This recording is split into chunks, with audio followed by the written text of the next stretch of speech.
Right. So a question this time of year comes up concerning the Christmas season. Many righteous non-Jews have an aversion to Christmassy things and get-togethers and such, and rightfully so because of past associations from their former religious observances and what. And then there's not always clarity on whether a righteous non-Jew is permitted to join in with their family members at Christmas holiday events. But also, on the other hand, most righteous non-Jews are really connected with their family members. They want to be part of because they love their families. We're dealing with people, yeah? So the question here is a good one. Can a righteous non-Jew with a clear conscience participate with family members in Christmas events like a dinner? Say grandmother calls everybody to the table. She says, we never get together, everybody's off this time of year from work, and so on and so forth. Let's all get together and have a family gathering around Christmas time. That is permitted for a righteous non-Jew, especially if it's known by the family members, and it's good to be upfront to tell the family members that, yes, we're happy to participate with you in a family gathering, but we just want you to understand that we really don't associate with Christmas at all. So any type of gift exchanges or whatever, any type of devotional discussions or religious context, there's simple ways to let your family members know that you, without being crass, with all kindness, to just let them know that it's nothing to do with them. It's only that there's a disassociation with the religious context. So to go and to eat food with the family for a righteous non-Jew is not prohibited. It's not prohibited by the Torah to do such things. The only prohibition that we would have in that realm for righteous non-Jews is you don't want to go to a religious facility and participate in religious services. So. You know, just say the family says, hey, we're having a big thing at our, religious facility at our church or what have you. There's a play and it's all about Jesus and Christmas and stuff. That may not be the best thing to participate in. But let's just say the dinner or a family gathering or even going out and driving around and looking at the seasonal lights that people put out is not prohibited. I know a lot of families have a tradition of just driving around and enjoying the lights. There's really not much of a religious connotation to that, if any. It's usually out of seasonal fervor, to be festive. So the rabbi said explicitly that's not a problem for even our community that I'm part of, in the Jewish community, for us to go around and even look at the lights. So. I understand, though. I've been corresponding with a family, and half of the family is like, I don't want anything to do with that stuff. I don't want to go to any dinners. I don't want to go where they're exchanging gifts. And then the other half of the family is like, yeah, I don't want to do that either, but I love my family, and they want us to be part of. And you can look at it on more of a personal note. Everybody knows their family members and how they perceive those of us that are righteous non-Jews. If it's going to be derogatory and it's going to be a negative context to go, I mean, common sense tells us it may not be the best idea. But if the family wants us that are righteous non-Jews to be part of, simply because they care about us and we're family members, there's no negative context to that. So I hope that helps. Anytime there's any questions, you can contact us here at NETIV, and we'll do our best to correspond with you, to give you the answers as we find them through the rabbis, through the writings of the sages, and of course through the writings of the Torah. So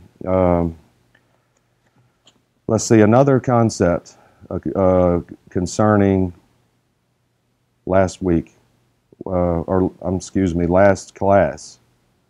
Did we talk about we talked about the holy books and the non-holy books being heirlooms, and that's acceptable to keep as a family heirloom. And also artifacts or heirlooms that may have religious connotation, but are not meant for the purpose of idolizing and worship. Right. So if you have a family heirloom, basically that's been passed down through your, just say your family comes from a non-Jewish background and they have certain religious items that have been passed down for many generations. As a family heirloom, it's permitted to have those things as long as one doesn't venerate them and look at them as a religious object or an object of worship. Strictly as a family heirloom or something of sentimental value is permitted to keep.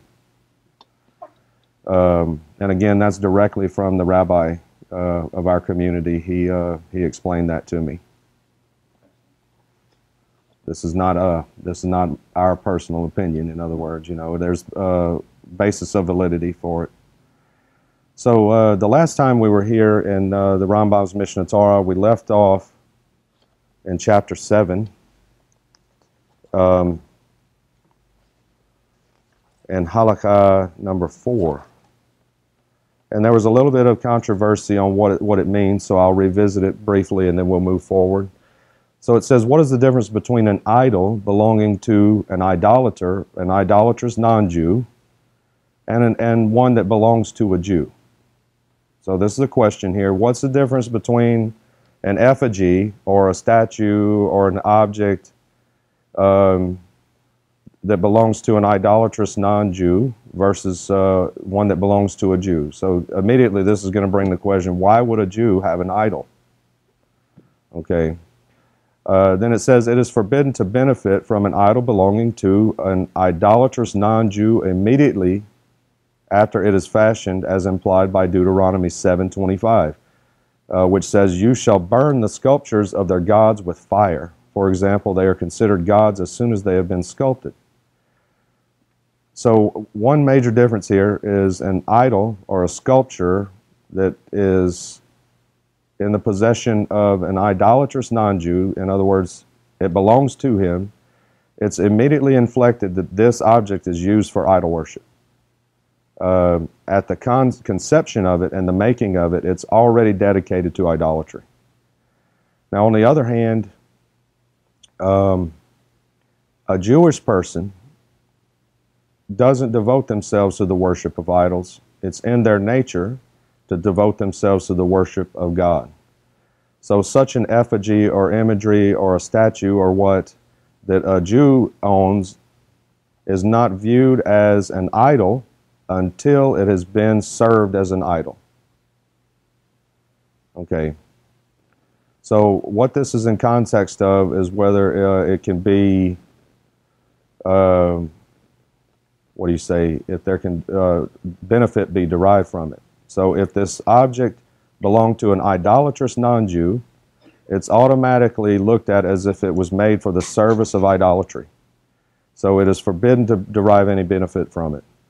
On the other hand, if a Jewish person owns such an effigy because he is devoted to the worship of God and not idols, it is this object does not attain the status of an idol until it has been worshipped. So until that object has been worshipped, it is permitted for the Jewish person to derive benefit from it. Now, on the other hand, if you have an idol that was made and used by an idolatrous non-Jew, it is not permitted for a Jewish person to own that at all. You can't pick up a Buddha from a restaurant as a gift or whatever and bring it home as decoration. Right. A Jew cannot purchase, cannot attain that from an idolatrous. Now we're specific here. We say idolatrous non-Jew. Because we know just by the nature of the behavior of idolatrous non-Jewish peoples that these objects are venerated for idolatrous purposes. Okay, I hope that helps to clear that up from last time a little bit. But, okay. So again, it is not forbidden to benefit from a Jew's idol until he worships it. And when we say idol in this context, it's a statue or an effigy or a form of something. So it's not forbidden to benefit from a Jew's idol until he worships it, as implied by Deuteronomy 27:15. Cursed is the person who makes an idol and places it in a hidden place. For example, it is not forbidden until he does private acts of worship on its behalf. Because the Jew, in the nature of himself, he's driven to worship the one true God. He was brought up this way. So he would never take, it's assumed that he would never take this object and publicly worship it. Okay, so it's talking about, we know he's not going to worship publicly, but if he takes it and brings it privately into a hidden place and worships it, now it becomes a forbidden object. Idolatry is something that I look at in many ways, not just a little object. So we make idols out of a lot of things. Yes. One of them is professional sports. I think that's the highest form of idolatry we have in the United States. So just because it's not a physical object, whether you're a Jew or somebody else, Sure. you make idols out of a lot of things that may not be listed as a specific little statue or something. Yes. Idolatry is everywhere. Yes. So the idea here is that is being brought out that idolatry just doesn't pertain to physical objects. It also pertains to anything that one would devote themselves to above the service of God. This is all over Western culture and all over the world today, you know. Is it a direct form of idolatry? Not necessarily in this context, but yes, idolatry does also pertain to the way a person views different modes of lifestyle. One of the things that was brought up was sports. Is the nature of sports necessarily idolatrous? We're going to say no. But is it possible to make sports fanaticism into a form of idolatry for a person? Yes, it is possible. There's really not a lot wrong with the sport itself necessarily. I mean, obviously there are certain, what do you call, radical, extreme sports today that don't necessarily breed the ideology of godliness. But again, it's not just that, but anything, we can take anything in society, cult of personality, if you would, fashion trends, ideologies, and so on, and make a form of idolatry out of it. And it's good to remember that those ideas are covered in these texts. Idolatry is not simply confined to the worship of a physical object. Okay. So the accessories of idol worship, whether belonging to a Jew or a Gentile, or specifically this type of, when it says Gentile, is an idolatrous non-Jew, are not forbidden until they were actually used for the purpose of idol worship. So accessories, anybody have any thoughts on what an accessory of idol worship would be? A piece of jewelry. How about certain types of incense? Certain types of incense, yes.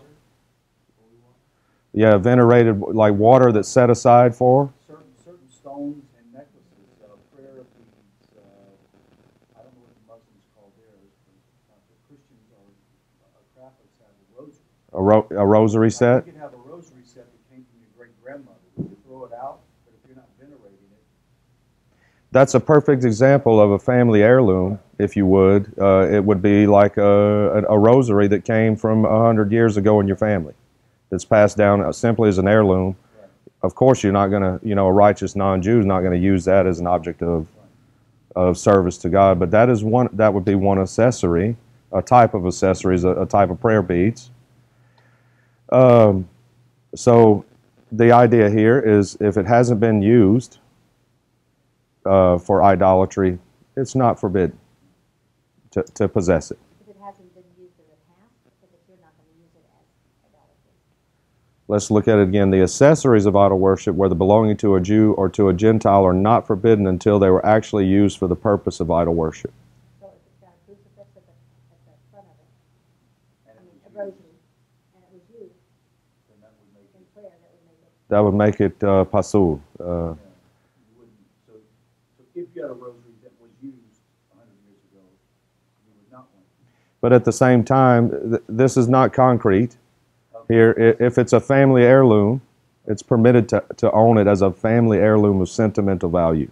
And that's the reason why you keep it. That's it. Reminder of religious activity. Now, of course, if you find it abhorring to own, then just don't keep it. You know, Don't put profit in my form. right? And it gets the next one of the coming up halakot deals with this in an interesting way that in a roundabout way applies to the non-Jew, the righteous non-Jew, to a degree.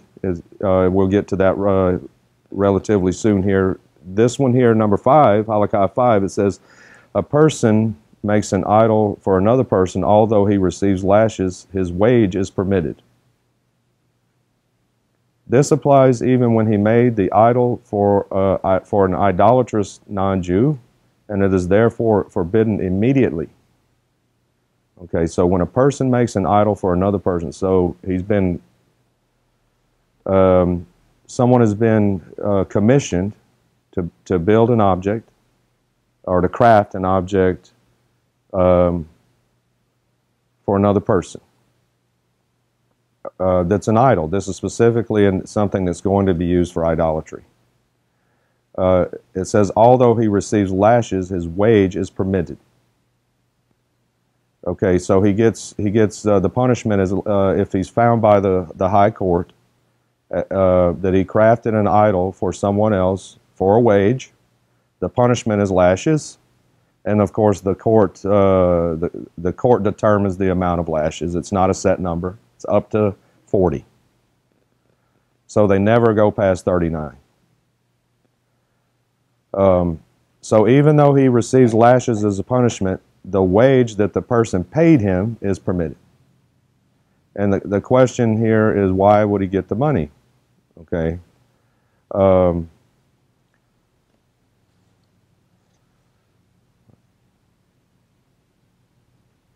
So usually when someone commissions another person to build such an item, they pay ahead. So the object doesn't become the status of an idol until it completely becomes an idol. So it's like the last hammer blow. It's like a shoemaker will say, okay, here's the last clock on the table, it's ready, the last clock. So the last hammer blow, if you would, more or less, here it is. A final hammer stroke is when the project is considered complete. And it's not worth a penny. So it says, a person makes an idol for another person, although he receives lashes, his wage is permitted, even when he made the idol for an idolatrous non-Jew, and it is therefore forbidden immediately. What is the rationale for the latter decision? The idol is not forbidden until it is completed, and the hammer stroke which completes it is not worth a penny. It's all the work that went into it before it was completed as an idol is where the cost comes in, the craft. The following rules apply when a person buys scrap metal from an idolatrous non-Jew and finds idols within it. If he has already paid the money but has not taken possession of it, he should return it to the idolatrous non-Jew, the money. The same. Because he would be purchasing a religious object that has been venerated by an idolater. Yes. So he's buying scrap metal, okay, and that would be deriving some benefit from owning an idol. Okay. So this is what it's saying. If he gets over there and he sees that there's idols in the scrap, say the guy calls you up and says, "Hey, I got this pile of scrap metal," and you're a scrap metal dealer. So you go over there to pick it up. He already paid you through PayPal, whatever. direct deposit, whatever. So you go over there, you see the scrap metal pile, and you see these idols inside of it. You know they're idols. You already received the money. What you should do is give the money back and not take possession of it. Okay. The same rules apply if he took possession of it, but did not pay the money. So in other words, it's on the opposite hand. He calls you up and you say, yeah, I'll take possession of it. I'm coming to get it. I'll pay you when I get there. You get there, even though you verbally took possession of the stuff, or you had your man already go pick it up and you hadn't paid for it yet, and your man picked it up, your employee, he gets it back to the shop, whatever. You look in there and you see the idols, you have possession of it. It's like, oh no. So you don't pay the money, it says. Though taking possession represents a formal transfer of ownership in dealings with an idolatrous non-Jew, the transaction was made in error. Because if you would have known the idols were in there, you wouldn't have made the transaction. If he paid the money and took possession of the scrap, he must take the idols to the Dead Sea. Interesting concept, yeah? So the sages teach us that whenever something goes into the Dead Sea, it's not usable anymore. That's the idea. So do we literally need to take this stuff to the Dead Sea? No, but we have to treat it in a way that it can't be used again. We have to make sure it's disposed of in a way that it cannot be used. Similarly, when an idolatrous non-Jew, this is the halakha I'm talking about that relates somewhat. Similarly, when an idolatrous non-Jew and a convert, a ger tzedek, which is a righteous convert, a person who grew up in a non-Jewish way and then became Jewish. So he has a brother that is still an idolatrous non-Jew. Their father passed away, so the estate of their father, who was also an idolatrous non-Jew, the convert may tell his brother, take the idols and I will take the money. Also, take the forbidden wine, which is the wine that would be used for libation towards these idols, and I will take the produce, like the apricots and the plums and the peaches and what. Once idols come into the possession of the convert, however, they are forbidden because the convert is a Jew now. It's forbidden for a Jewish person to take possession of objects that are known as idols, that have been used for idolatry. So this is an interesting concept, you know. It's very poignant here that the Rambam brings this out. Because this happens. You have a righteous convert, and you have the rest of the family and the father and all. They're still family in a certain way. So the father passes away. Of course, even the person that converted, the father wanted him to have inheritance. So he can't take possession of the idols. If he did, they would have to be destroyed, and he couldn't derive any benefit from them. Idol that would be passed down now. I'm trying to think of non-righteous person that has an idol. What would that be to get in the hands of a Jew today? That's a good question. So what? I don't know why I can go buy an idol, basically. But when would you get an idol and say, okay, I've got this idol, I got it in my kitchen, living room, I'm worshiping this thing, and I want to give it to you as a Jew. In American culture, in traditional American culture, you're not going to see that so much. So the question is what would be considered an idol that would be passed down through? A statue of Mary or Joseph or something. Yeah, a statue. Especially with Mary. Yeah. Because then they actually put them in their yard if they want to sell their house. Right. In the strict sense of Catholicism, you know, there's statues and effigies and such that are directly prayed to. According to the Torah, this is not permitted for a person to pray to a statue. There's only one God. Okay. So of course, you know, We see this in the South a lot. I don't know about anywhere else, but the grottos out in people's yards, that's part of an estate. So for a convert to Judaism that came from that family, it's not permitted for him to take ownership of that grotto that's out in the yard. That should go to the other family members. Another concept would be, say you have an Asian family that traditionally would follow Buddhism, Or Hinduism? or the Hinduism, if you would. There's certain effigies and statues and things of that nature that would be venerated through idolatry, that would be passed on as family, something valuable to the family in an estate. If one of those family members was to become a convert to Judaism, it would be forbidden for them to take possession of those items. In today's world. Now, in the ancient world, we have to remember, it's easy to forget this, but in the ancient world, we have to remember that Judaism was the only monotheistic belief system in the world. So everyone else except the Jewish people in ancient times had idols of some form. Everyone. See, this goes down, like up in the States, see, picture of the States where they got statues of this and that. We even see animals. A big hunter, he's got all these animals, and say, oh, this, he idolizes those animals. Right. Like some big trophy deer head or something. Okay, you want this deer head? Okay. I put it in your den.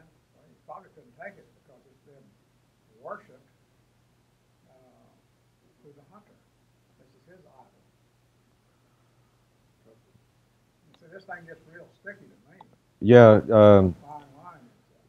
This is exactly why we're studying the laws on this versus, because the lines are easily crossed through opinion on what is idolatry and what's not. So it's imperative.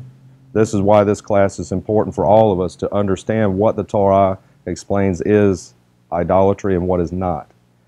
For example, it can appear to someone that to own a trophy could be a form of idolatry, but the trophy itself, even if it's an animal skin from a taxidermy, it's not considered an idol.